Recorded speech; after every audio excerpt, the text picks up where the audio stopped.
오후에 함께 보실 말씀은 에베소서 5장입니다. 에베소서 5장 18절에서 21절까지 말씀을 보도록 하겠습니다. 에베소서 5장 18절에서 21절까지 말씀을 보겠습니다. 자, 술 취하지 말라. 그것은 방탕한 것이니. 자, 여기서의 그것은 술을 가리켜 말하는 것이에요. 술 취하는 것이 아니라 술 자체를 말하는 것입니다.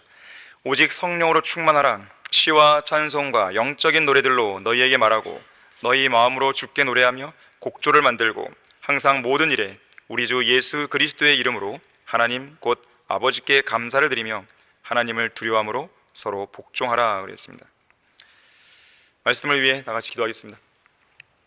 감사하신 아버지 하나님, 오전에 이어서 오후에도 아름다운 예배 분위기를 조성시켜 주시고 아름다운 찬양과 또 연주와 또 기도를 인해서 감사를 드립니다.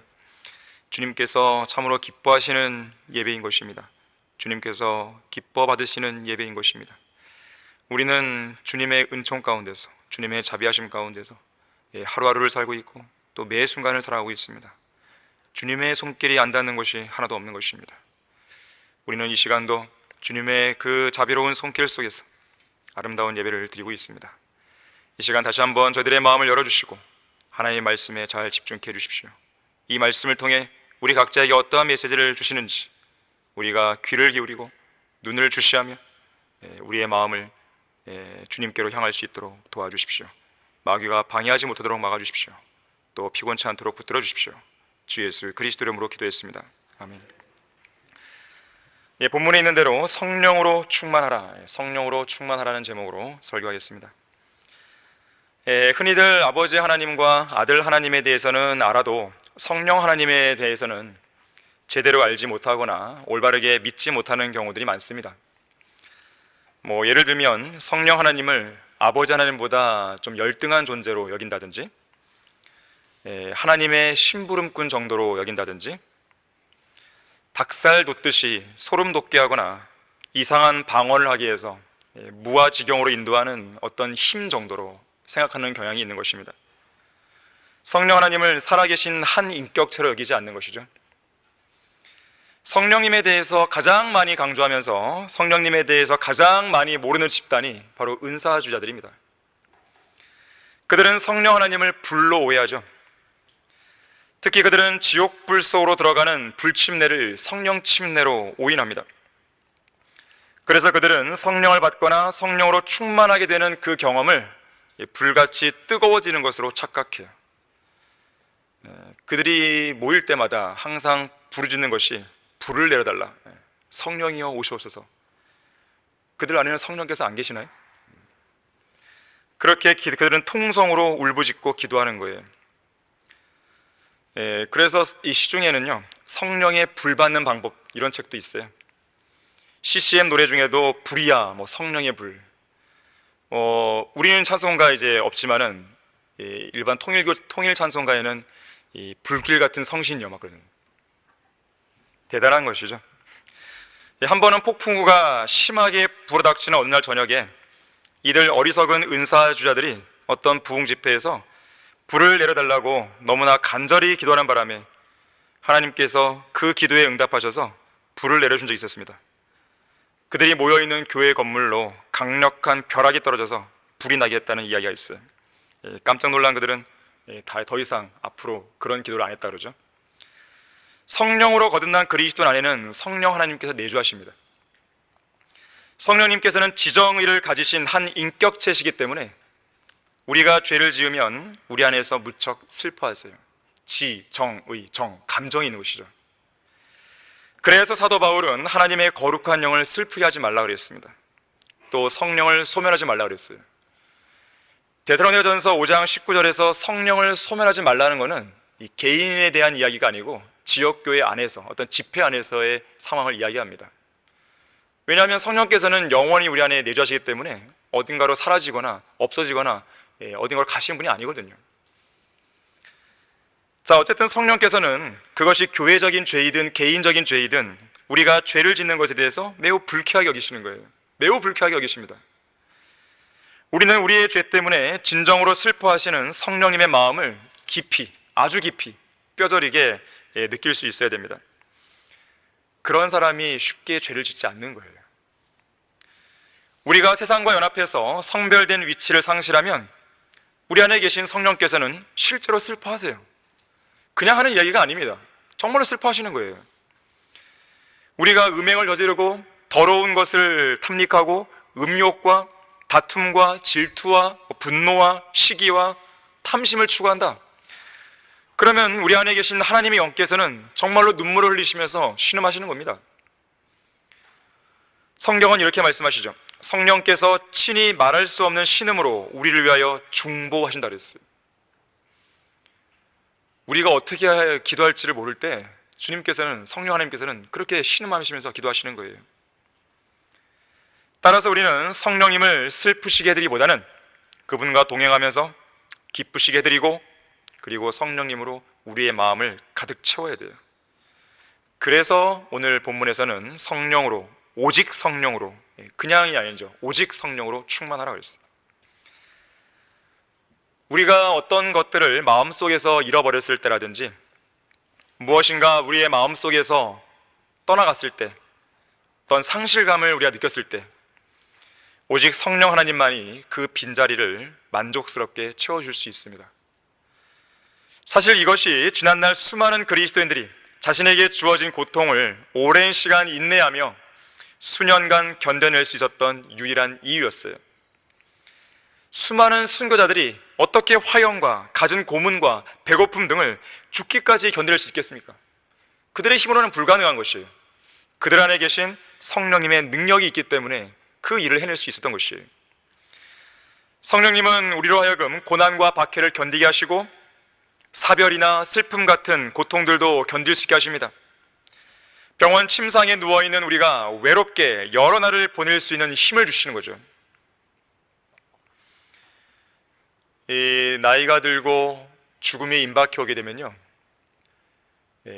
여러 가지 생각이 들 수 있어요. 때로는 믿음이 약해지기도 하고 죽음에 대해서 새롭게 생각하기도 하고, 그러면서 어떤 사람은 좌절감이나 격기로 나가거나 어떤 주님을 신뢰하는 그 믿음을 놓치거나 소망이 약해지거나 그럴 수 있습니다. 자, 그때에 그러한 믿음과 소망을 확고히 하시는 방법은 성령 하나님께서 도와주시는 거예요. 그래서 저는 지난주에 이제 어떤 한 가정을 이제 신방을 했는데요, 모친께서 병상에 누워 계셨던 것이에요. 너무나 안타까웠습니다. 마음이, 가슴이 아팠어요. 그래서 예수 그리스도 믿고 구원 받으셨는지 확인을 해봤고, 그렇다고 하셨었어요. 그래서 제가 기도할 마음이 생겼습니다. 그래서 제가 기도했던 내용이 뭐냐면, 주님께서 이 모친의 마지막 어떤 남은 생애 가운데서 이 믿음과 소망이 약해지지 않도록 해달라고, 마귀가 어떠한 형태로든지 개입하지 못해 달라고 저는 그렇게 기도를 했어요. 어제도 그렇게 기도를 드렸습니다. 너무나 가슴이 아팠어요. 하지만 그것이 인생입니다. 그러한 인생으로 끝나갈 때 우리는 성령 하나님께서 우리에게 위로를 주지 않으시면 그거는 견뎌낼 수가 없는 거예요. 공산주의 시대에 러시아와 중국의 강제 수용소에서 가장 고통스러운 고문도 인내하게 하시는 분이 바로 우리 안에 내주하시는 성령 하나님이세요. 순교자들이 그냥 순교하는 게 아닙니다. 그들 자체가 뛰어나서 그런 것이 아니에요. 하나님의 도우심이 없이는 그건 불가능한 일입니다. 루마니아의 리차드 움브란트는 성령님의 능력으로 3년간의 독방 생활을 잘 견뎌냈습니다. 그 감옥에서요. 이후 감옥에서 풀려났을 때도 그리스도인의 올바른 마음과 탁월한 유머 감각을 간직한 채 나올 수 있었다고 그래요. 불가리아의 하랄람 포포프 목사도 성령님의 능력을 통해서 13년간의 옥중 생활을 마치고 예수 그리스도의 담대한 증인으로 나올 수 있었습니다. 만일 이 자리에 여러 가지 극심한 압박 때문에 견딜 힘마저 잃어서 삶의 절망에까지 다다른 성도가 있다면 이렇게 한번 기도해 보세요. 주님, 저는 도저히 견딜 수가 없습니다. 정말로 참기 힘듭니다. 무슨 방도를 못 찾겠습니다. 어찌할 바를 모르겠습니다. 답이 안 보입니다. 저를 도와주십시오. 저를 위해 저의 죄들을 다 가져와 주십시오. 제가 입은 상처들은 썩어서 지독한 냄새가 나고 저의 죄들은 저의 머리에서 계속 맴돌고 있습니다. 이 모든 고통을 제가 짊어지기에는 너무나 무겁습니다. 저는 이 외로움을 참을 수 없습니다. 고통과 슬픔을 도저히 참을 수 없습니다. 분명 주님께서는 제가 겪는 이 고통을 이미 다 경험하셨고 그 슬픔도 다 아십니다. 주님께서는 견디실 수 있습니다. 주님께서 가져가 주십시오. 저로서는 이 무거운 짐을 지고 갈 수 없습니다. 하나님 앞에 솔직하게 기도하시라는 겁니다. 다른 사람들한테 솔직하게 말할 것이 아니라 하나님께 솔직하게 아뢰는 것이에요. 그러면 그 안에 계시는 성령 하나님께서 즉시로 움직이십니다. 적극적으로 개입하십니다. 위로자이신 성령께서 우리를 위해 중보하시는 거예요. 이 세상 어디에서도 얻을 수 없는 평안과 위로와 격려를 주십니다.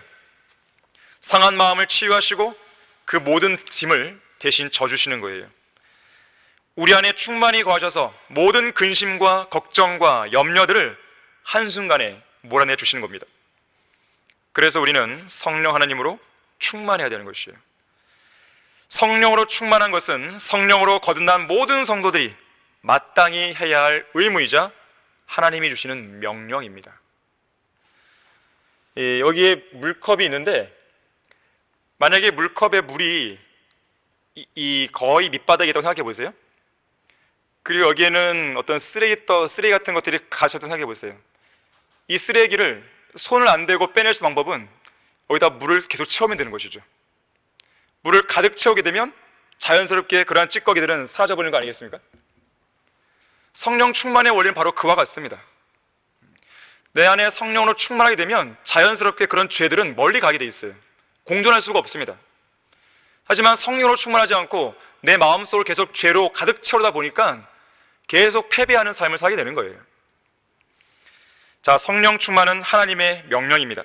첫 번째로 오늘 본문 18절에서는 술에 취하는 것과 성령으로 충만한 것을 비교해서 설명하고 있죠. 실제로 술에 취한 상태와 성령으로 충만한 모습 사이에는 몇 가지 공통점이 있습니다.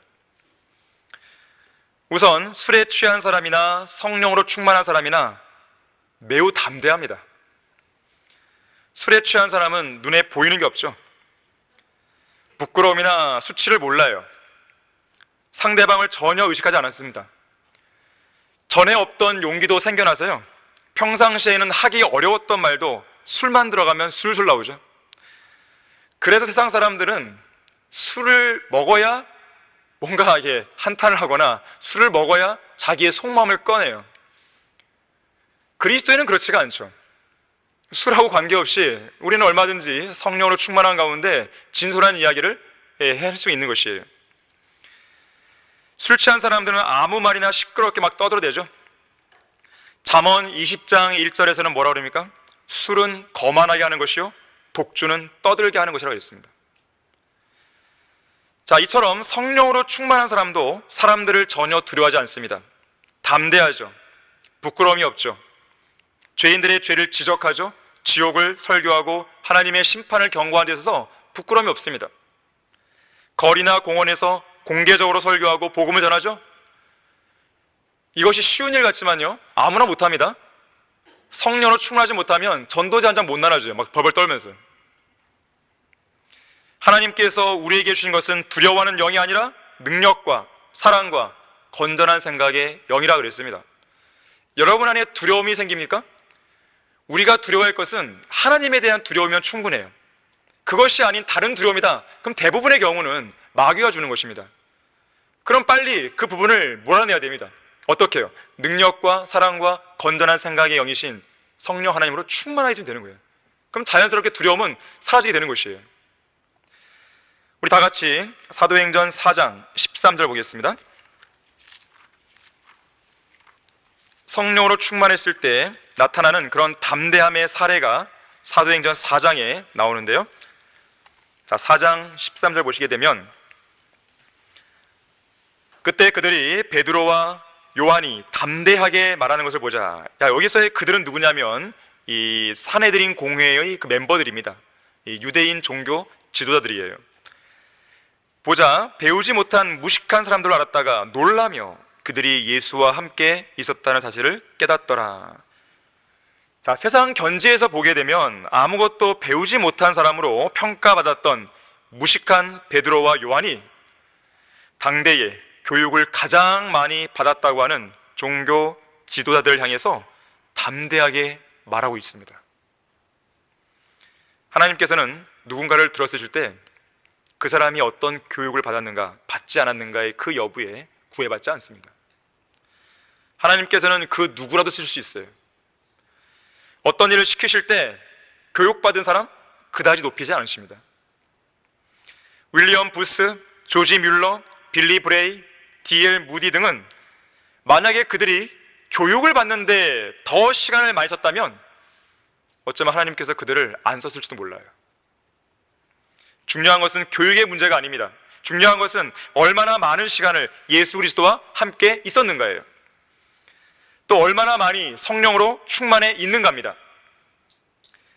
예수 그리스도와 함께 오래 있었던 베드로와 요한의 특징은 담대함이었어요. 특히 거기 4장 8절을 보게 되면 베드로가 성령으로 충만했다는 말씀하고 있습니다. 성령으로 충만해 있었고 예수님과 함께 오래 같이 있었고 예수님과 함께 오래 같이 있다 보니까 당연히 성령으로 충만할 수밖에 없는 거예요. 그랬더니 담대한 그런 모습 속에서 증거를 하게 되는 것이죠. 한 번은 어떤 유명한 헬라어 교수가 있었습니다. 이 교수가 러크만 목사님에게 이렇게 말한 적이 있습니다. 러크만 형제, 현재 내 나이가 54세인데 지금까지 단 한 사람도 예수 그리스도께로 인도해 본 적이 없다네요. 몇 년 전 루이빌 신학교에 갔을 때 나는 유명한 헬라어 학자 로버트슨 박사의 강의에 완전히 매료가 되었었지. 그때부터 헬라어에 대해서 관심을 갖기 시작했고 그리고 8년 동안 그의 강의를 들었는데 그의 강의를 듣고 나니까 성경에서 다른 것은 하나도 안 남고 그저 헬라어 문법 구조밖에 안 보이더군. 그리고 나서 이 교수가 잠깐 말을 멈추는가 싶더니 이렇게 말을 이어갔습니다. 러크만 형제, 나는 죄인들을 그리스도께 인도하려고 노력해왔다네. 하지만 한 번도 그렇게 하지 못했어. 얼마 전에는 한 농부와 그의 혼에 대해서 거의 1시간 동안 이야기했지. 그는 지옥을 믿지 않았어. 나는 네슬판 헬라어 신약 성경을 꺼내서 성경에 실제로 지옥이 있음을 그에게 보여주었어. 헬라어로 말이야. 그런데 이야기를 끝마쳤을 때 그 무식한 농부가 나에게 뭐라고 했는지 아는가? 이렇게 이야기하더군. 교수님이 갖고 있는 문제가 뭔지 아세요? 교수님은 너무 많이 알고 있는 게 탈입니다. 교육만 많이 받았죠. 정작 성령으로 충만하지 못한 상황에서 성경적인 진리를 알지 못하는 상황에서 구령 하나 할 줄 모르는 것이죠. 헬라어 교수나 됐는데. 자, 두 번째 공통점은요, 둘 다 입을 가만히 다물고 있지 못하죠. 자신의 마음을 가득 채우고 있는 것에 대해서 어떻게 해서든지 다른 사람들과 나누려고 합니다. 술에 취한 사람은 1차도 모자라서 2차, 3차, 4차를 가져가면서 직장 동료들을 선동하죠. 심지어 집에서 곤히 잠자는 친구들까지 깨워서 함께 술 마시자고 불러내죠. 여러분들은 뭐 별로 경험한 적이 없으시니까 잘 모를 수 있겠죠. 이 혼자서 술을 마시고 취하기보다는 다른 사람들과 술병을 함께 나누고 싶어 하죠. 성령으로 충만한 그리스도인들도 마찬가지인데요, 다른 그리스도인들과 성경 말씀과 기도 응답에 대한 간증들을 나누고 싶은 거예요. 가만히 입을 다물지 못하는 것이죠. 술 취한 사람은 쉴 새 없이 말을 하고 시끄럽게 노래를 부르고 고성방가를 하고 떠들어대죠. 마찬가지로 성령으로 충만한 그리스도인은 그 입에서 감사와 찬양이 끊이지 않고 나오죠. 오늘 본문 19절 20절에 보니까 성령으로 충만한 사람들의 그 특징이 시와 찬송과 영적인 노래들로 말하고 마음으로 주께 노래하고 곡조를 만들고 항상 모든 일에 예수 그리스도 이름으로 아버지 하나님께 감사를 드리고, 이것이 성령 충만한 모습이에요. 내가 지금 불평하고 있다, 그거는 성령 충만하지 않은 모습입니다. 성령 충만한 사람은 불평 불만할 게 없죠. 그뿐만 아니라 죄인들에게는 어떻게 해서든지 복음을 전하려고 애를 씁니다. 가만히 있지 못하는 거예요. 내 안에서, 내 마음속에서 내 안에 충만해 계신 성령님께서 계속 도전을 주시고 자극을 주신 거죠. 입을 열어서 복음을 전하라고. 선지자 예레미야가 경험했던 것이 바로 그 부분이에요. 내가 말하기를 나는 그를 언급하지 아니하고 더 이상 그의 이름을, 하나님의 이름을 말하지 아니하리라 하였으나, 그렇게 결심했어요. 내가 하나님의 이름 말 안 할 거야. 내가 말을 해도 백성들이 안 듣잖아. 뭐하러 말할 거야? 내가 안 말할 거야. 결심했어요. 그런데 그의 말씀이, 하나님의 말씀이 내 마음속에서, 내 뼈들 속에 사무치는 타는 불 같아서 내가 참기에 지쳤고 견딜 수 없었다 그랬어요. 세 번째로, 술에 취한 사람과 성령으로 충만한 사람은 둘 다 냄새가 납니다. 냄새. 술에 취하면 술 냄새가 나죠. 그 냄새가 매우 역겹죠. 이처럼 성령으로 충만한 사람에게는 그리스도의 향기가 납니다. 매우 향기로운 생명의 향기가 나는 것이죠. 향기는 숨기거나 감출 수 없습니다. 인위적으로 바꿀 수 없어요. 어떤 설교자가 그리스도에 관한 지식의 향기를 나타내는 성도들에 대해서 이렇게 말한 적이 있어요. 그리스도의 일꾼들이 있는 곳은 그 어디에라도 향기로운 냄새가 나기 마련이다. 향기가 그 가까이 있는 사람들에게 느껴지지 않는 것이 불가능한 것처럼 그리스도인에게서 향기로운 냄새가 나지 않는 것은 불가능하다. 반드시 나게 돼 있어요. 독특한 냄새가 나는 것이죠. 향기가 공기 중으로 퍼져나가 사람들의 주의를 집중시키는 것처럼 그리스도인은 그들을 둘러싼 환경을 본질적으로 변화시켜서 어떤 사람은 멀리 쫓아버리는가 하면 또 어떤 사람은 그 향기의 매력에 이끌리게 만든다. 제가 오전에 루터에 대해 이야기했지만 루터가 설교했을 때 극명한 반응이 두 개로 딱 갈리는 거예요. 그냥 회개하든지 아니면 욕을 하고 가든지 둘 중에 하나인 거예요. 그리스도의 향기를 내뿜는 성도가 있는 그곳에는요, 이 두 가지 반응이 반드시 나타납니다. 도망가든지 아니면 그 매력에 이끌려서 붙어오든지. 자, 네 번째 공통점은요, 술 취함과 성령 충만은 둘 다 자기 자신은 물론 가족들이나 주위 사람들에게 반드시 영향을 끼치게 돼 있어요. 술에 취한 사람은 가족에게 고통과 수치를 안겨주죠. 대표적인 사례가 조지프 케네디 가족입니다. 조지프 케네디는 2대에 걸쳐서 술을 만드는 양조업자입니다. 그 술로 부자가 됐죠. 그런데 그의 장남 조지프 2세는 제2차 세계대전 중에 사망했습니다. 둘째 아들 존 F 케네디 전 대통령은 암살당했죠. 셋째 아들 로버트 케네디는 선거 유세 도중에 암살되었죠. 그의 딸인 캐슬리는 비행기 추락사로 죽었죠. 그 외에도 케네디 가문에 속한 여러 사람들이 비명에 죽었습니다. 그래서 이 조지프 케네디는 죽기 전에 이런 말을 남겼어요. 내가 술을 만들어서 미국의 수많은 가정들을 파괴시켰더니 이제는 내 가정이 파괴되고 말았구나. 술은 마귀가 고안해낸 도구입니다. 술은 개인의 영적 파멸은 물론 물리적인 파멸까지, 가정과 사회까지 파괴시키는 마귀의 도구예요. 혼자만 망하는 게 아닙니다. 술 주정뱅이는 자기만 망하는 게 아니에요. 그 가족을 다 망치는 것이에요. 오늘 본문 18절에서는 술 자체가 방탕한 거라고 했습니다. 그리스도에게는 술이 금지되어 있죠. 아니, 성경에는 술 취하지 말라고 그랬지 언제 술 마시지 말라는 게 있느냐? 정말 그런가요? 잠언 20장 31절에서는 술을 쳐다보지 말라고 그랬어요. 그럼 안 쳐다보고 그냥 마시면 돼요? 성령으로 충만한 그리스도인 역시나 주위 사람들에게 영향을 미칩니다. 그래서 주위에 있는 사람들이 영적으로 침체되어 있다 하더라도요, 성령으로 충만한 어떤 한 사람이 딱 나타나잖아요. 분위기가 바뀝니다. 분위기가 바뀌는 거예요. 성령으로 충만한 그 성도의 말과 행동을 통해서 믿음의 가족들에게 커다란 도전과 영향을 주는 거예요. 1904년에 영국 웨일즈 부흥의 주역이었던 이반 로버츠. 이반 로버츠는 어느 집회에서 성령 충만을 강구하면서 하나님께 이렇게 기도했습니다. 저를 굴복시키소서, 저를 굴복시키소서. 이와 같은 완전한 복종이 이반 로버츠에게 일어났을 때 그리고 성령으로 충만했을 때 그는 영적인 위기에서 살려냅니다.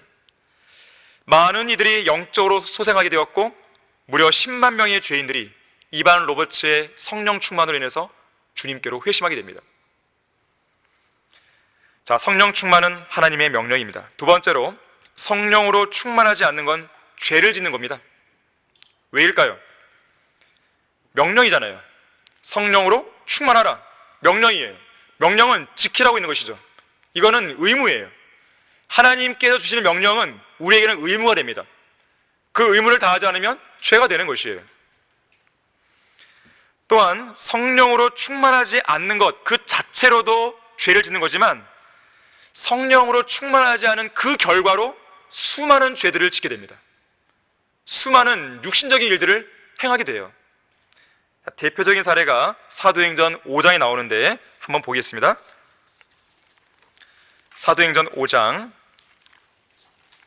3절과 4절을 보시게 되면 아나니아와 삽비라에 관한 얘기가 나옵니다.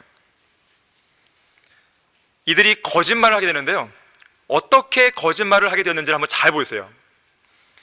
사도행전 5장 3절 보시면, 그러자 베드로가 말하기를, 아나니아야, 어찌하여 사탄이 너의 마음을 가득 채워 성령께 거짓말하게 하며 또 토지대금 일부를 감추느냐? 땅이 그대로 있을 때도 내 것이 아니었느냐? 또 팔린 뒤에도 내 권한대로 할 수 없더냐? 어찌하여 이 일을 하려고 마음을 먹었느냐? 내가 사람에게 거짓말을 한 것이 아니라 하나님께 하였느니라고 하니. 자, 8절과 9절도 보십시오. 베드로가 그녀에게 대답하기를, 너희가 판 토지 대금이 이것뿐이지 말하라 하니, 그녀가 말하기를, 예, 그것뿐이다 라고 하더라. 그러자 베드로가 그녀에게 말하기를, 어찌하여 너희가 주의 영을 시험하려고 공모하였느냐? 보라, 내 남편을 장사한 자들의 발이 문 앞에 이르렀으니 이제 그들이 너를 메고 나가리라 하자. 아나니아와 삽비라가 둘 다 죽게 되는 것이죠. 이 부부가 저지른 죄는 네 가지로 압축해 볼 수 있습니다. 우선 3절에서 성령님께 거짓말했다는 것이죠. 두 번째는 4절에서 하나님께 거짓말했다 그러죠. 세 번째는 9절에서 주의 영을 시험하려고 공모했다는 것이죠. 마지막 네 번째는 8절에서 사람들에게 거짓말한 거예요. 교회 안의 성도들에게.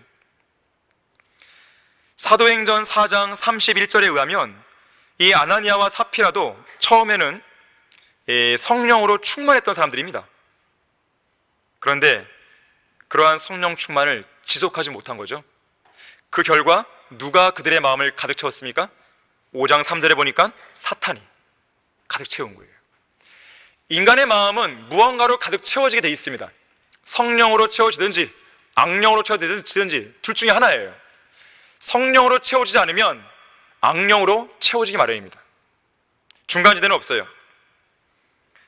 결국 사탄이 그 마음을 가득 채우자 이들은 거짓말을 했고 죽음을 맞이하는 거예요. 자, 성령으로 충만하지 않는 것도 죄지만 성령으로 충만하지 않은 그 결과로 어떤 다른 특정한 죄들을 짓게 되는 거예요. 여기서는 거짓말을 하는 것이죠. 거짓말만 있겠습니까? 갈라디아서 5장에 따르면 그리스도인이 성령 안에서 행하지 않게 되면, 즉 성령으로 충만하지 않으면 육신의 일들을 행하긴다 그랬어요. 그러면서 여러 가지 육신의 일들을 제시하죠. 갈라디아서 5장 19절에서 21절을 보게 되면, 이제 육신의 일들은 분명히 나타나나니 곧 간음과 음행과 더러운 것과 음욕과 우상숭배와 마술과 원수매증과 다툼과 질투와 분노와 투쟁과 분열과 이단들과 시기와 살인과 술취함과 흥청거림과 또 그와 같은 것들이라 그랬어요. 내가 전에 말한 바와 같이 미리 말하노니 그런 짓들을 하는 자들은, 그런 육신의 일들을 하는 자들은 하나님의 나라를 상속받지 못한다고 그랬어요. 유업이 없는 거예요. 어떤 그리스도인이라도 지속적으로 성령으로 그 마음을 채우고 있지 않으면 이런 육신의 일들을 드러냅니다. 결국 상급과 유업을 잃어버리는 것이에요. 바꾸어 말하면 내가 지속적으로 성령으로 충만한 생활을 하게 되면 그리스도의 심판석에서 상급과 유업이 보장된다는 뜻입니다. 하지만 오늘날 배교한 교회 시대에는 성령으로 충만한 그리스도인을 좀처럼 찾아볼 수가 없어요. 성령으로 충만한 그리스도인은 이 배교의 시대에 희귀종이에요. 그리스도인들은 독특한 사람들이죠. 그리스도인들도 독특하기 때문에 희귀종이죠. 근데 더 희귀종은 성령으로 충만한 그리스도인입니다. 과거 필라델피아 교회 시대는 성령으로 충만한 그리스도인들이 많았어요. 하지만 이 시대는 좀처럼 찾아볼 수가 없습니다. 러커만 목사님은 그 이유에 대해서 이렇게 이야기했어요. 대부분의 교회들이 겉모습만 그럴듯하게 꾸미면서 성령으로 충만하지 않고도 성령의 열매를 잘 흉내내고 모방할 수 있는 방법을 배웠기 때문이다 그랬습니다. 심각한 문제죠. 정말 성령으로 충만해야 되는데 성령으로 충만한 것을 흉내만 내는 거예요. 그렇게만 해도 내가 성경대로 믿는 그리스도인으로서의 어떤 명찰을 달고 다닐 수 있는, 이 명함을 내밀 수 있는 그런 정도가 될 수 있는 방법을 배웠다는 거죠. 심각한 문제입니다. 경건의 모양만 잘 갖추고 있는 거예요. 성령으로 충만하지 않은, 경건의 능력이 없는 그러한 그리스도인들이 너무나 많은 것입니다. 그래서 이 시대는 배교의 시대인 거예요. 현대 그리스도인들은 사회적으로 괜찮은 자들이긴 해도 아무 영향력이 없습니다. 성경은 우리가 성령으로 충만하지 못하면 시기심으로 충만해질 수 있다고 경고합니다. 분노로 충만해질 수 있고 폭력으로, 혼란으로, 저주로, 기만과 속임수로, 교만과 멸시로, 우상과 거짓말로, 탐욕과 어두움으로 충만해질 수 있다고 이야기하고 있어요. 어떤 사람은 말하기를 실로 성령으로 충만하지 않으면 지옥에서 올라오는 독가스로 가득 찰 수 있을 거라고 경고하기도 했습니다. 미국의 제2차 대각성 운동을 주도한 찰스 피니는 자신이 성령으로 충만했던 상황과 그 열매에 대해서 이렇게 간증한 적이 있습니다. 한번 들어보십시오. 어느 10월 10일 아침, 저는 예수 그리스도를 제 개인의 구주로 믿고 영접했습니다.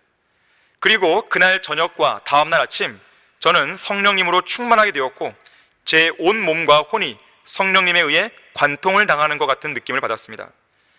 저는 즉시 제 자신이 높은 곳으로부터 오는 능력으로 옷 입고 있다는 사실을 깨달았습니다. 그랬더니 여기저기서 이 사람 저 사람에게 내가 전한 복음의 말씀이 곧장 그들의 회심으로 열매가 맺히는 것을 보게 되었습니다. 성령으로 충만한 저의 입을 통해 나오는 진리의 말씀들은 예리한 화살처럼 죄인들의 혼에 깊숙이 박혔고 날카로운 비수처럼 그들의 마음의 중심을 찌르거나 큰 망치처럼 그들의 마음을 힘차게 내리쳤습니다. 그 결과 많은 이들이 주님께 회심했습니다. 하지만 어떤 때는 이러한 능력이 사라짐으로써 텅 빈 듯한 제 자신을 발견하기도 합니다. 제게서 사람들을 구원으로 이끄는 확신을 주는 능력이 사라졌음을 깨닫게 되는 순간입니다. 그럴 때는 아무리 기도하고 그들의 회심을 촉구해도 번번이 좋지 않은 결과만 나타났습니다. 그렇게 되면 저는 하루를 따로 떼어서 혼자 금식하며 기도를 합니다. 그리고 그 능력이 잠잠해진 이유에 대해 주님께 겸손한 자세로 간절히 물어봅니다. 그렇게 제 자신을 낮추고 도움을 청하면 어느새 그 능력은 다시 새로운 활력을 가지고 제게 찾아옵니다. 이것이 저의 삶의 간증입니다. 그랬어요. 그렇게 성령으로 충만했던 찰스 피니는 성령의 능력을 통해 그의 생애에서 50만 명의 사람들을 주님 앞으로 인도하게 됩니다.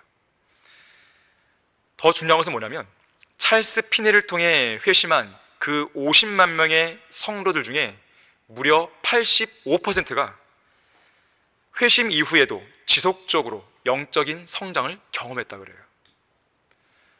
우리가 아무리 구원을 많이 한다 하더라도 그 모두가 다 성장하는 건 아니잖아요. 그런데 85%나 그렇겠다는 거예요. 성령 충만한 상태의 그 사역의 열매가 얼마나 강력한지를 알 수 있는 대목입니다. 어떻게 찰스 피니는 이런 열매를 맺었을까요? 어떻게 이렇게 성령 충만한 생활을 할 수 있었을까요? 이따가 이제 성령으로 충만할 수 있는 방법에 대해서 이야기할 것이지만 찰스 피니에게 있어서는 가장 중요한 것이 기도였어요. 이렇게 얘기했습니다. 기도가 끊어지지 않으면 반드시 부흥이 따라왔다 그랬어요. 특히 찰스 피니에게는 집회를 위해서 함께 기도하는 동역자들이 있었다 그래요.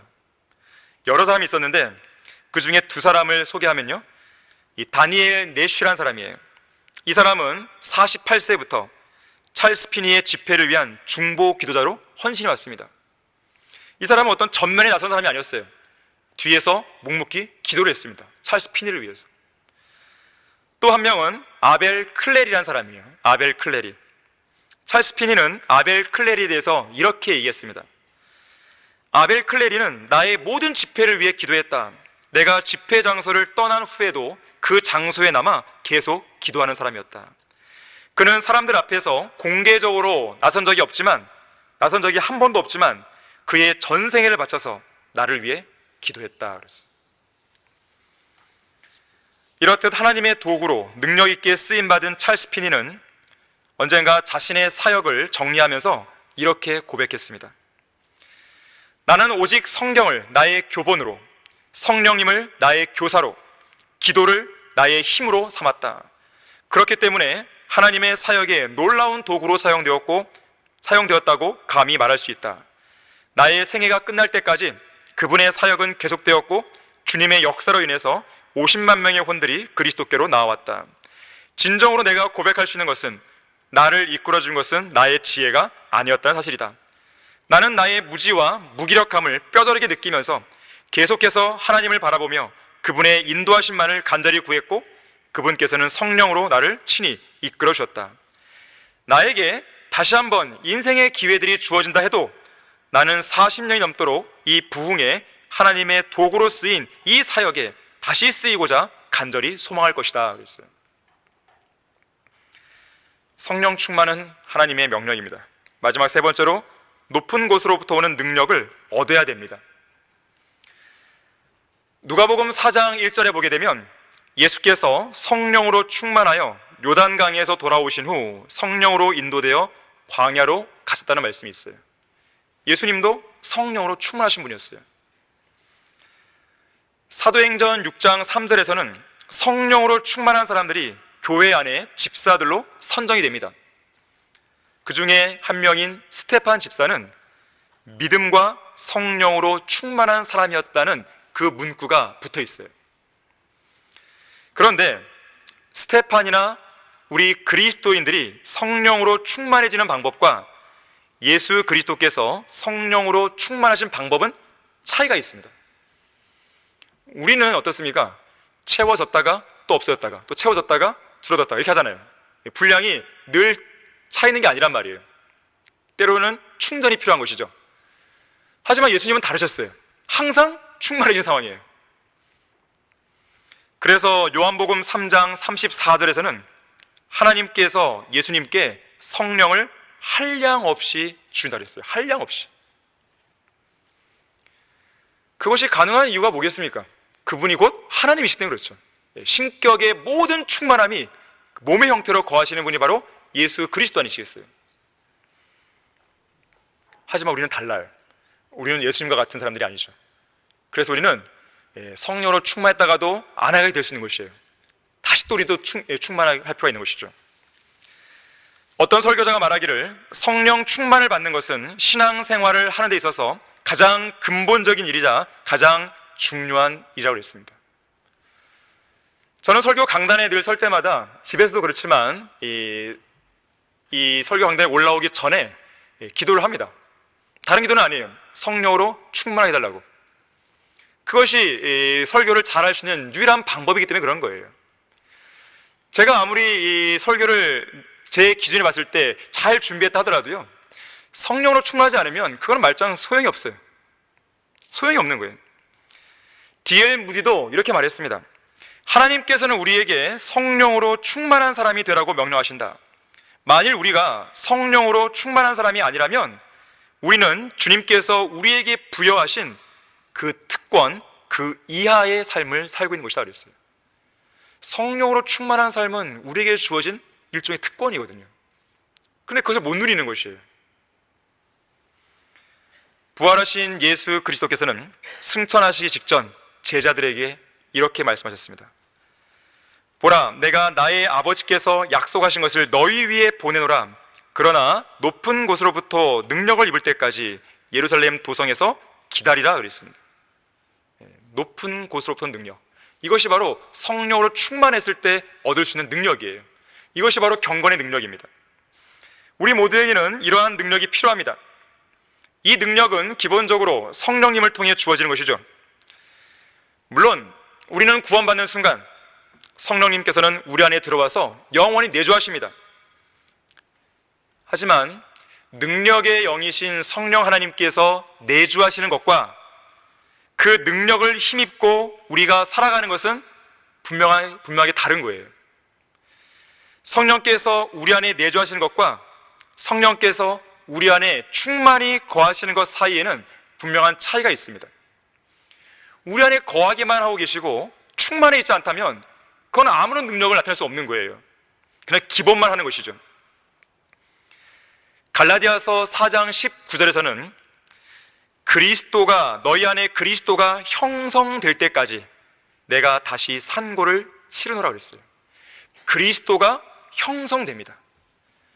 그리스도께서 우리 안에 영으로 들어와 계시죠. 그 영이 우리 안에 꽉 차는 거예요. 그리스도가 형성된다는 말은 성령으로 충만한 상태를 말하는 또 다른 표현입니다. 자, 이렇듯 우리는 성령으로 충만해짐으로써 높은 곳으로부터 오는 능력을 얻어야 됩니다. 이 능력을 얻게 되면 죄인들을 구원하는 능력이 생기는 것이에요. 죄를 이길 수 있는 능력이 생깁니다. 이 능력을 여러분이 얻게 되면 여러분이 매일 매순간 치르는 영적 전쟁을 이길 수 있는 능력을 얻게 돼요. 세상과 타협하지 않는 그런 능력을 얻게 됩니다. 마귀의 유혹 우스워지는 것이에요. 그때가 되면 성령으로 충만해지면요, 마귀가 내미는 그런 유혹의 손길을 그냥 쳐버리는 거예요. 그냥 바로 튕겨냅니다.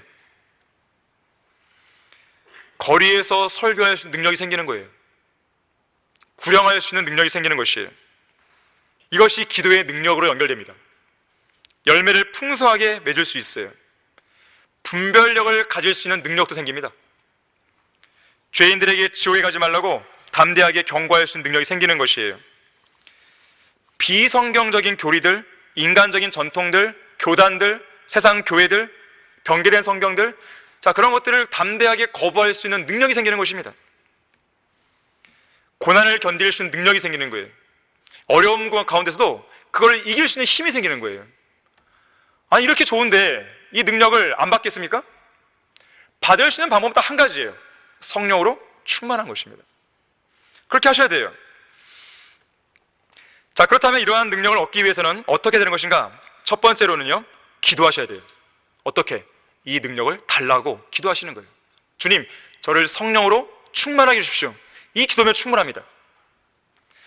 위로부터 오는 능력에 대해서 갈급한 마음이 있는 성도는 이렇게 기도할 것이에요.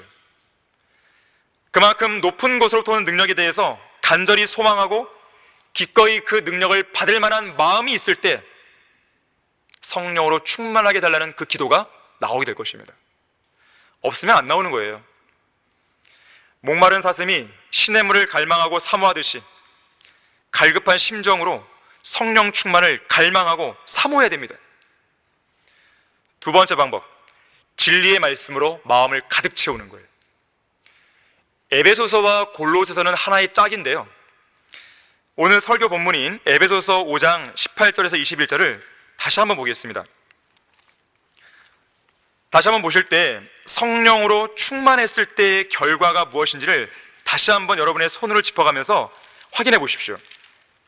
자, 에베소서 5장 18절 보시게 되면, 술 취하지 말라, 그것은 방탕한 것이니 오직 성령으로 충만하라. 시와 찬송과 영적인 노래들로 너희에게 말하고 너희 마음으로 주께 노래하며 곡조를 만들고 항상 모든 일에 우리 주 예수 그리스도의 이름으로 하나님 곧 아버지께 감사를 드리며 그랬죠.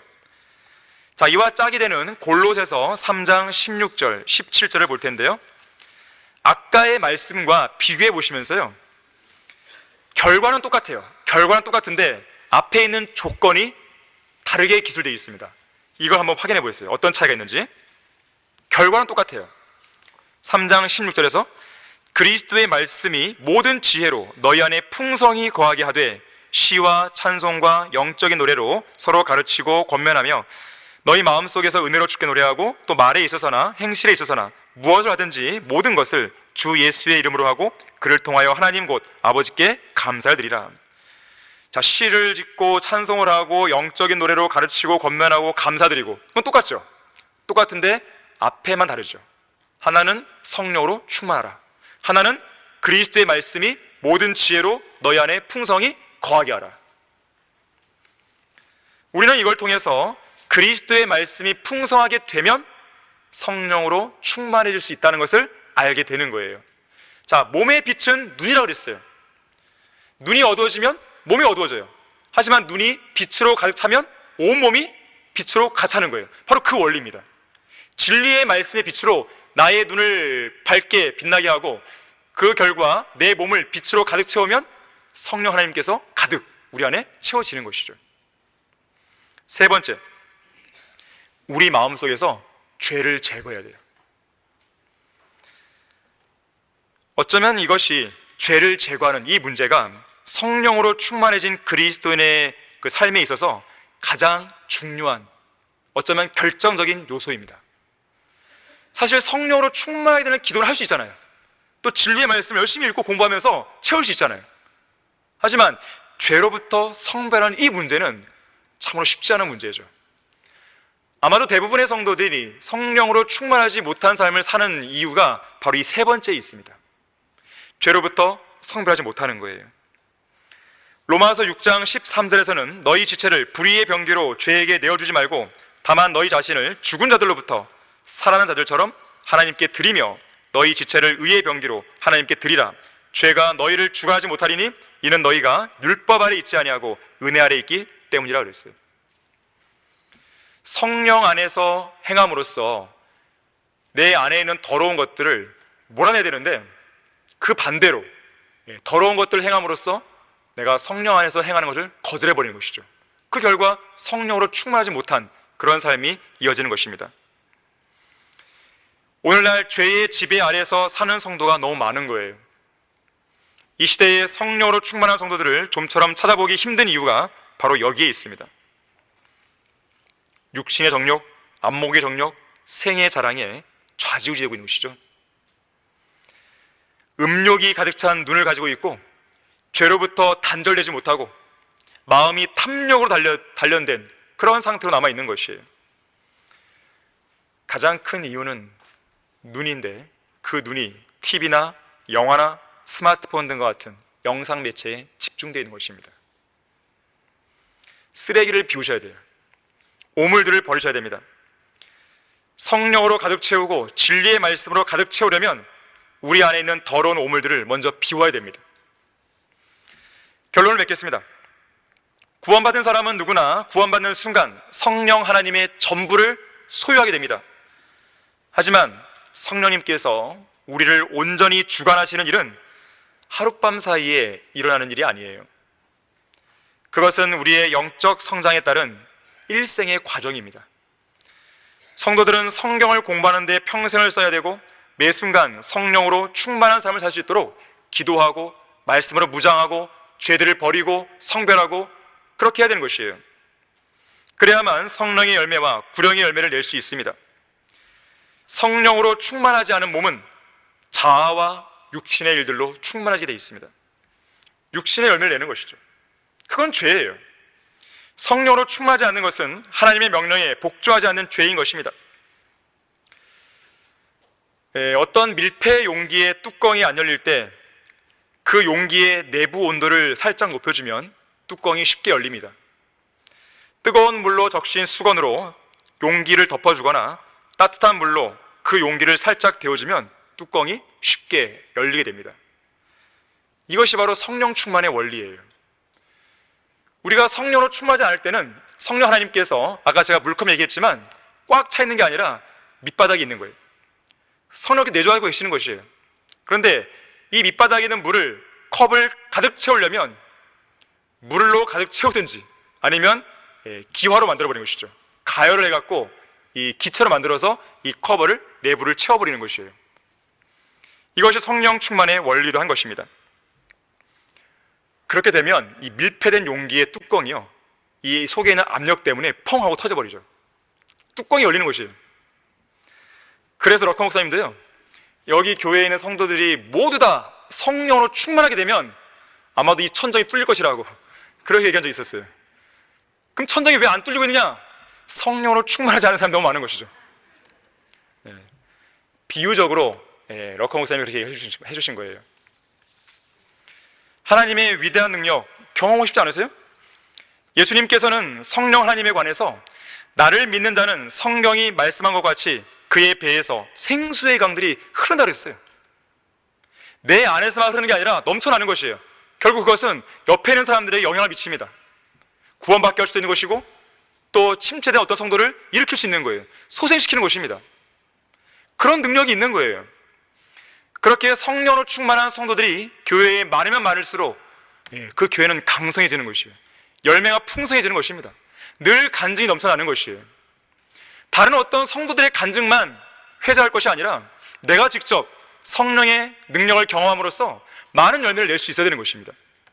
여러분 모두가 다 성령으로 충만한 그리스도인이 돼서 풍성한 열매와 아름다운 간증을 내는 귀한 성도 되기를 바라겠습니다. 다 같이 기도하겠습니다. 감사하신 아버지 하나님, 오늘도 오전과 오후에 두 번의 예배를 드리게 해주시고 또 성경 공부와 두 번의 설교를 통해서 다시 한번 우리의 마음과 생각을 새롭게 해주셔서 감사드립니다. 중요한 것은 이 말씀을 우리 마음에 새길 뿐만 아니라 우리의 실생활에 실제로 적용해야 됩니다. 성령으로 충만한 문제는 너무나도 중요한 문제입니다. 우리의 사역의 근간이 바로 거기에 있으며 우리의 매일매일의 영적 전쟁의 승리가 바로 거기에 있는 것입니다. 우리 모든 성도들이 성령으로 충만한 가운데 주님께서 주시는 그 능력을 늘 향유할 수 있도록 역사해 주십시오. 주 예수 그리스도 이름으로 기도했습니다.